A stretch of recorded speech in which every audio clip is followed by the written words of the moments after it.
Hey guys, welcome back to another video. My name's Devin Adams. I'm a FortiGate instructor here in Tempe, Arizona for Dynamic Worldwide, and I'm I'm recording my studying videos for my renewal of my NSC 7. Now, I do take it in a few hours, and I'm like, you know what? I took a little nap. Maybe I'll just record one or two more. All right. So, even though quack, I'm kind of losing it. So, what have we done so far in the last videos? We essentially elaborated on this topology to the point where there's not much more to add. We have an SD-WAN solution with full VPN MPLS redundancies. We did the security fabric. We did a FortiManager, FortiAnalyzer. In the last one, we saw FortiDuck coming in and seeing his actions on the FortiAnalyzer. We pushed OSPF through everything. Yeah, we're kind of like running out of stuff to do here. But one of the big exam objectives is our ability to set up an HA cluster. So the high availability from Fortinet, right, is how we can get two FortiGates together for redundancy. And in case one goes down, the other one will pick it up. So in our topology, obviously some good places for this would be the DC FortiGates and also definitely the headquarters, right? Because that's a pretty big single point of failure. So let's just do it real quick. All right, now this gets a little bit tricky in our lab topology simply because these boxes right here are actually net term boxes. So these are going to be used for, if it ever boots up when I double click them, these are going to be used for controlling the quality of the connection. So if we ever wanted to play with the SD-WAN rules and up the jitter real quick or do packet loss, it's a really, really neat way to practice your rule building. All right, so that's why I showed how to set it up in another lesson. But the problem here is that for the HA cluster to really work, you have no choice. Everything has to be plugged into the same broadcast domain. So we need essentially switches on this side. And yeah, that's a lot of switches because these are actually just, if I hover over them real quick, they are just point to points. So there's only one in, one out.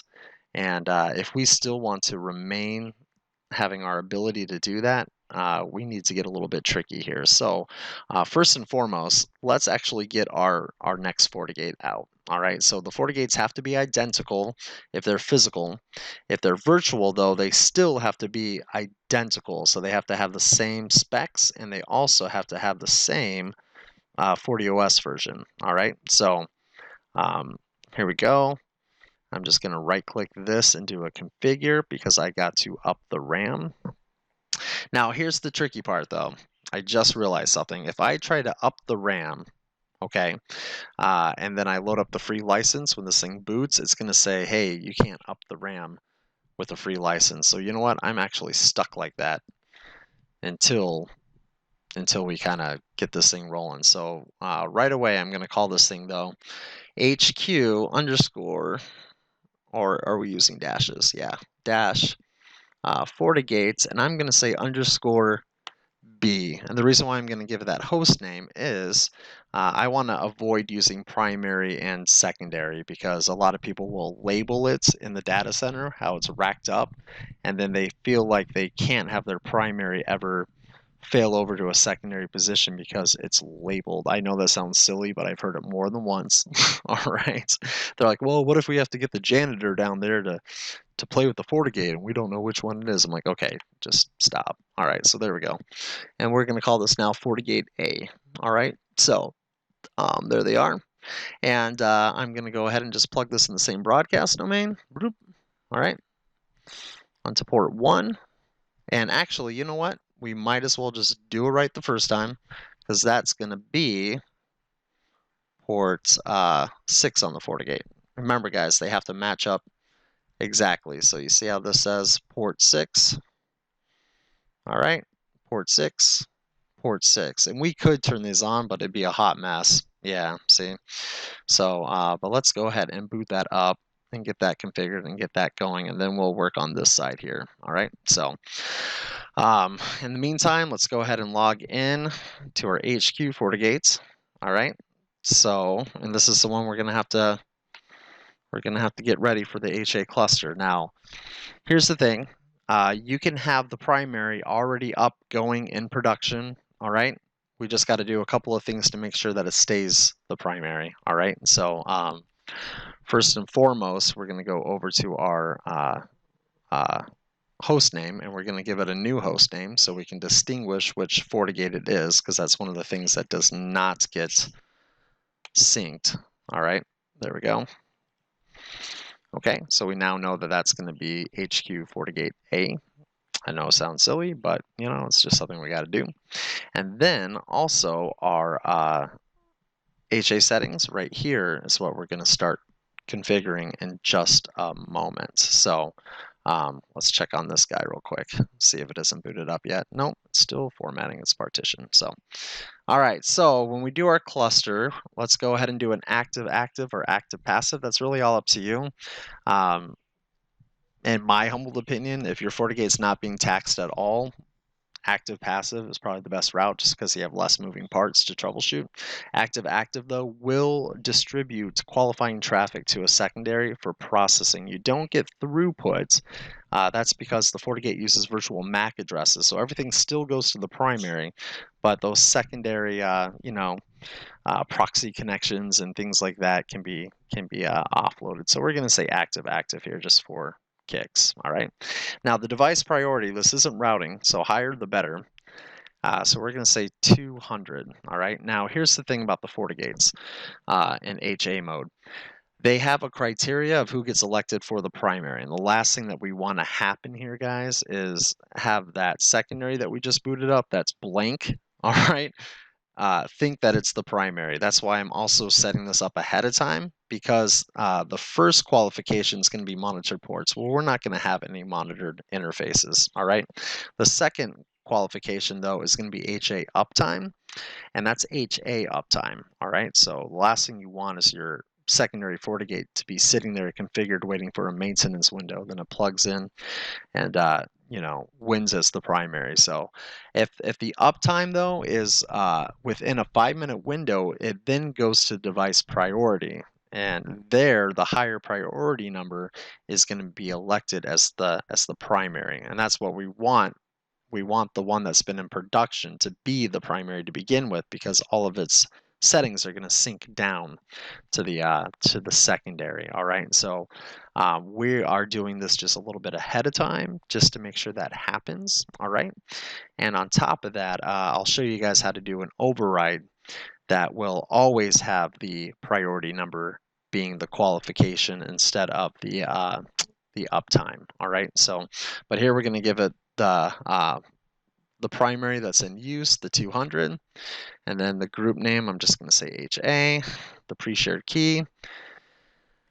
No one tell anyone. All right, boom. Yeah, it's password. We can do that in a lab environment. So now session pickup. This is also known as seamless failover, and this is where it takes VPN tunnels and certain sessions in your session table and synchronizes them.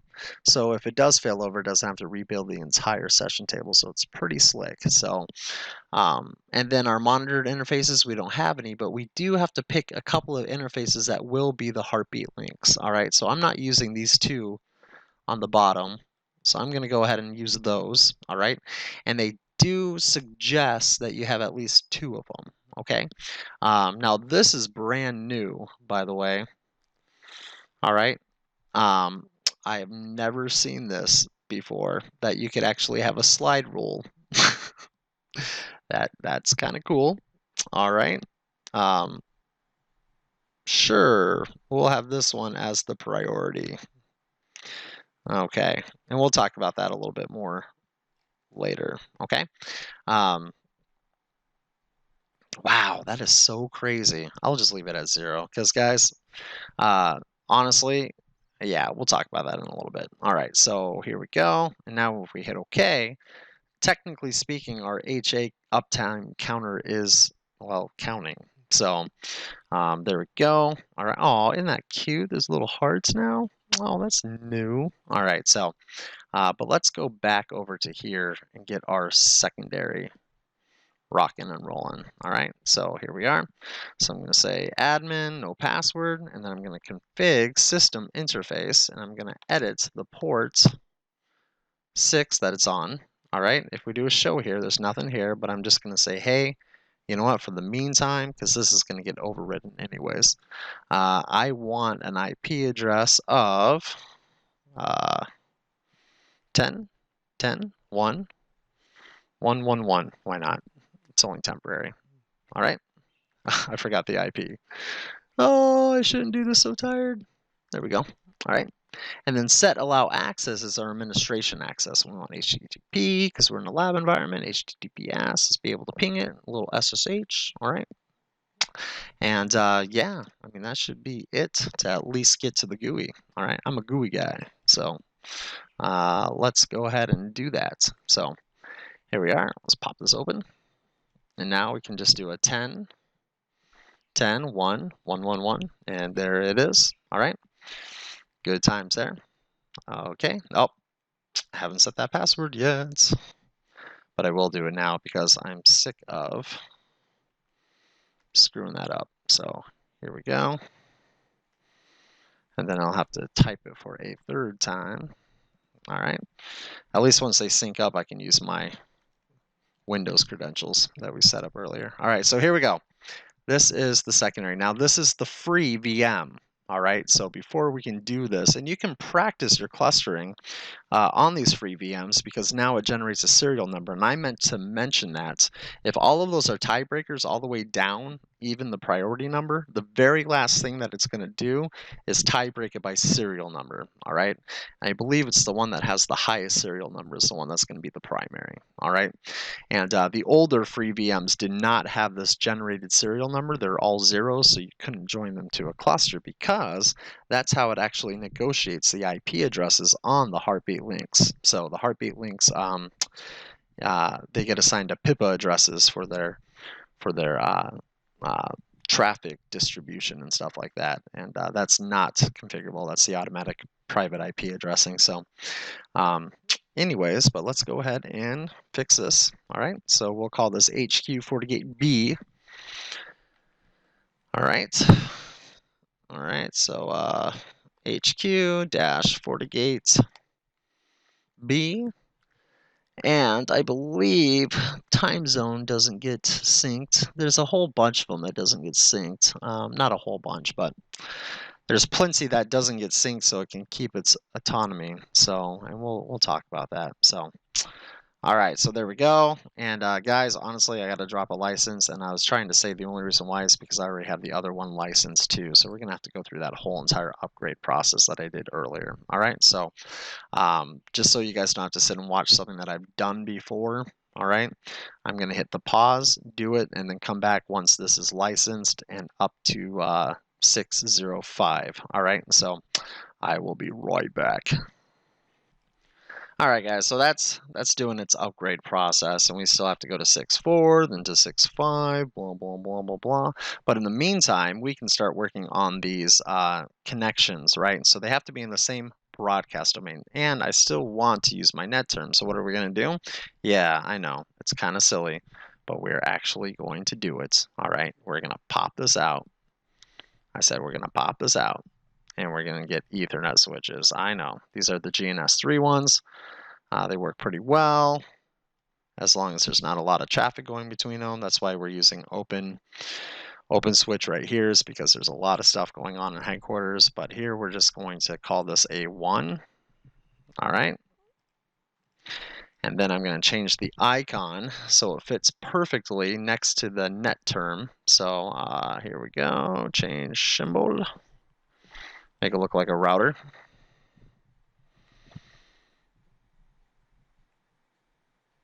All right, I'll just do a name router. There we go. Okay, and then I should be able to place that 1 like in the middle so you can't see it. All right, and then I'm gonna export it expertly. All right, start removing these links. Okay, boom. So that was port 1. All right. Don't worry, there's HA failover. I mean, not HA failover. Too tired. There's the SD-WAN, so it should still be all right. So, but now we're going to plug in port 1. into our Ethernet switch, and then our Ethernet switch to, right, our net turn box. So we can still have the advantage of, oh no, it's not on the right layer. Oh, that's right.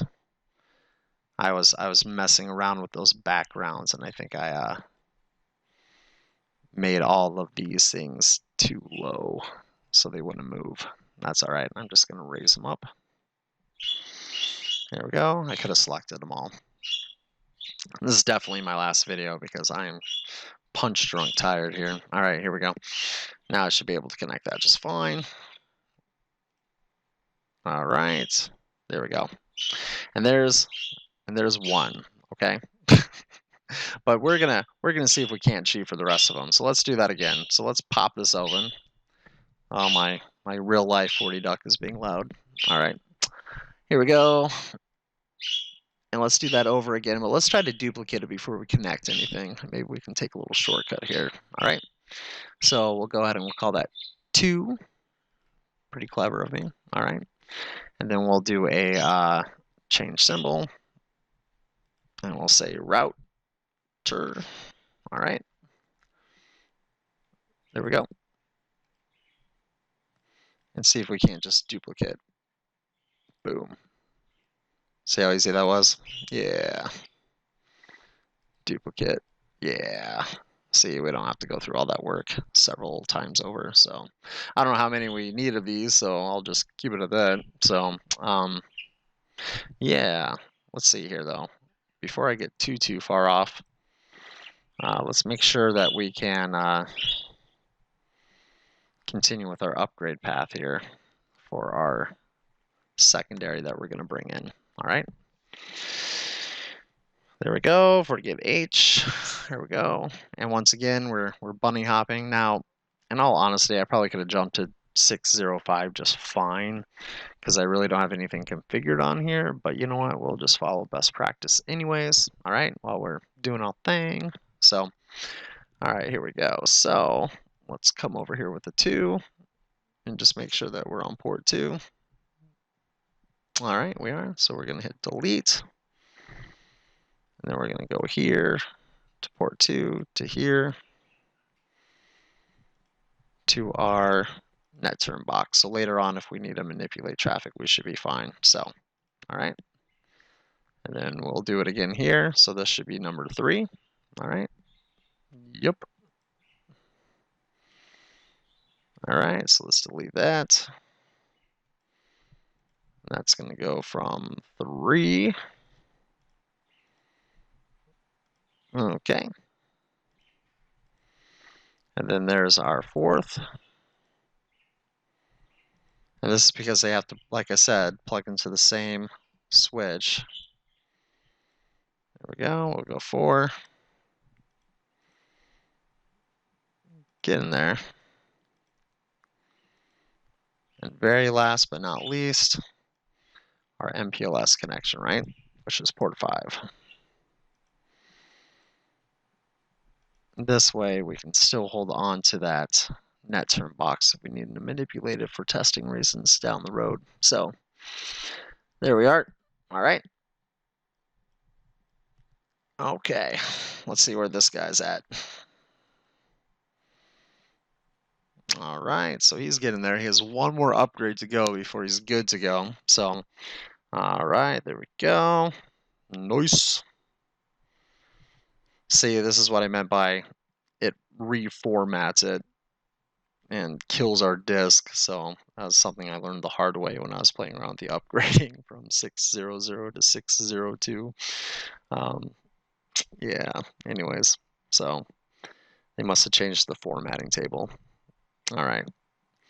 All right, so good times there. All right, so guess what we have to do now, though? All right, we have to do this. Are you guys ready? Yeah. So here's 1. I said here's 1. All right, port 1. See how they have to be in the same broadcast domains? Port 2 will go into 2. All right, port 3 will go into 3. All right, 4 into 4. and then 5 into 5. Yeah, what a mess. Yeah. Anyways, good times. All right.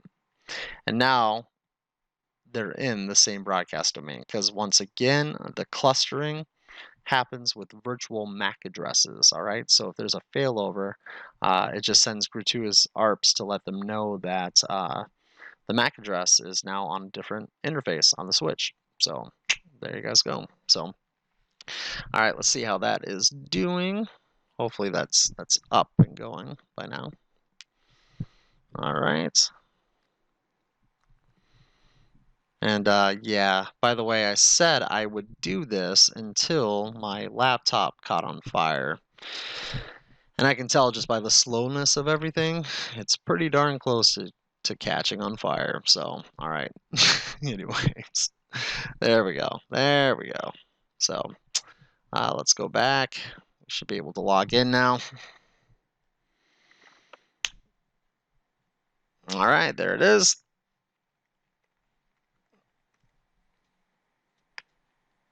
Okay, and we'll do our last upgrade. All right. Here we go. Upgrade. Yep. Boom, baby. All right, cool. So that should be it. So in the meantime, while that's doing its thing, okay, let's go back and talk about this HA. So not only do they have to be plugged in the same broadcast domains, okay, the heartbeat links. So these are the ones that are going to do the actual synchronization, the keep alives, all right. And what did I just try plugging that into? I swear, guys, I'm done recording. So port 10 to port 10. All right, and then port 9 to port 9. And that's going to act as our heartbeat links. All right. Okay. All right, cool. So let's see how you're doing there, FortiGate B. It's doing something. Yeah, firmware's in process. Okay, so not too bad. So while that is happening, guys, once again, let's clean this up. So I'm going to move these 2s over, those 3s over, them 4s over, them 5s over. And I just thought of this on the fly, by the way. And then I can kind of hide it. See that, guys? Yeah, I know. Yeah.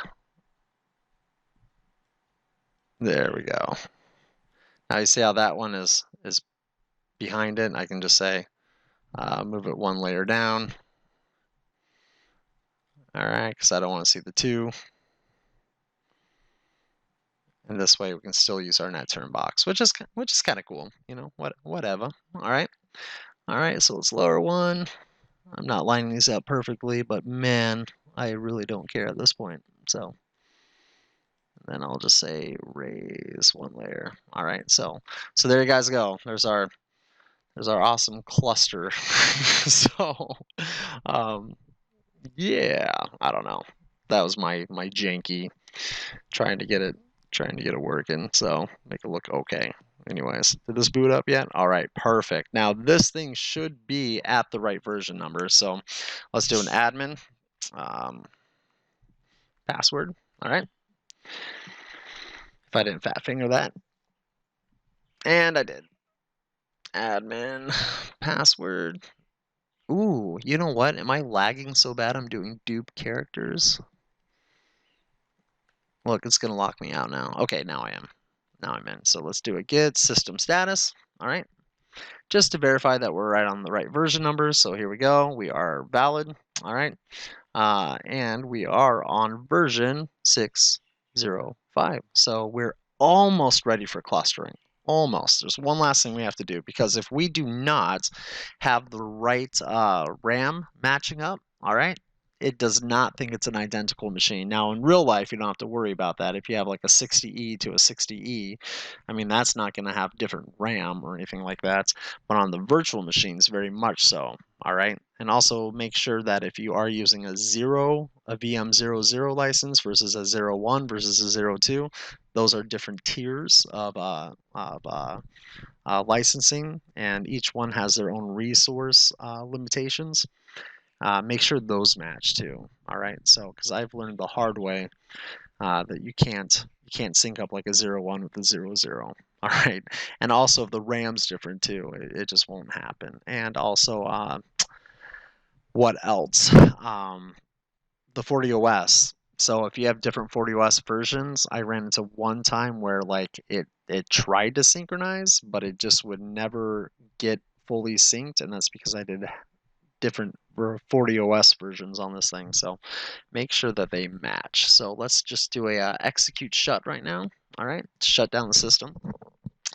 And in our GNS3, I'm going to come over here to headquarters A. I'm going to go to configure just to verify the amount of RAM, which it looks like it's running 248, 2048.